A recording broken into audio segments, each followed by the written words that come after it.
बिस्मिल्लाहिर्रहमानिर्रहीम। अस्सलाम वालेकुम। इन्फो टीवी के सामईन को एक और नई वीडियो में खुश आमदीद।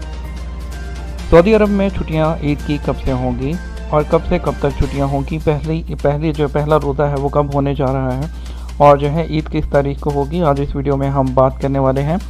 और तो वीडियो को शुरू से लेकर एंड तक देखिएगा। अगर आपने चैनल को सब्सक्राइब नहीं किया तो चैनल पर नए हैं तो चैनल को सब्सक्राइब कर लीजिए, बेल आइकन को प्रेस करना मत भूलिएगा, वीडियो को लाइक और शेयर कर दीजिएगा।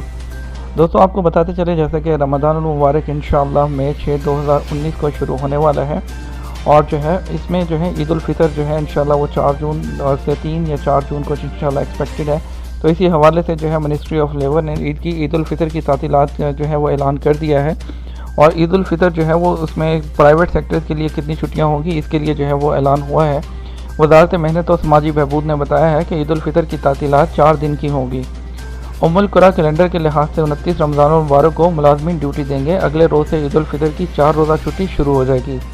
वज़ारत मेहनत ने ट्विटर पर अपने अकाउंट में तहरीर किया है कि ईद उल अज़हा की छुट्टी भी 4 दिन की होगी। शुरुआत वक़ूफ़ अरफा से होगी, जबकि यौमुल वतनी यानी कि नेशनल डे की छुट्टी यकम मेज़ान को होगी।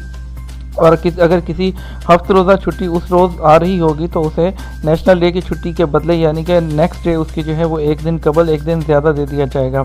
अगर जो है वो नेशनल डे ईद के दिनों में आ जाता है तो ऐसी ज़रूरत में कोई छुट्टी एक्स्ट्रा नहीं दी जाएगी। लेकिन अगर जो है वो नॉर्मल डेज़ में आता है और नॉर्मल जैसे कि फ्राइडे की छुट्टी है उसके साथ आ जाता है, फ्राइडे को आ जाता है, तो नेक्स्ट डे सैटरडे की छुट्टी दे दी जाएगी।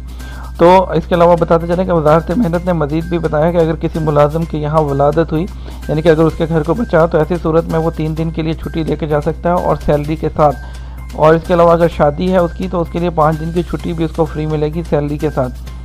ये उन छुट्टियों के अलावा है जो आपकी सालाना छुट्टियाँ होती हैं। और इसके अलावा बीवी की वफ़ात या अपनी करीबी और सानवी दर्जे के रिश्तेदारों की वफ़ात पर भी इतने ही दिन की छुट्टी बिमा तनख्वाह का इस्तेकाक है। तो ये थी दोस्तों जो है वो अपडेट। तो इसके साथ ही जो है हमें इजाज़त दीजिए। वीडियो को लाइक और शेयर करना मत भूलिएगा। अपना ख्याल रखिएगा। अल्लाह हाफ़िज़।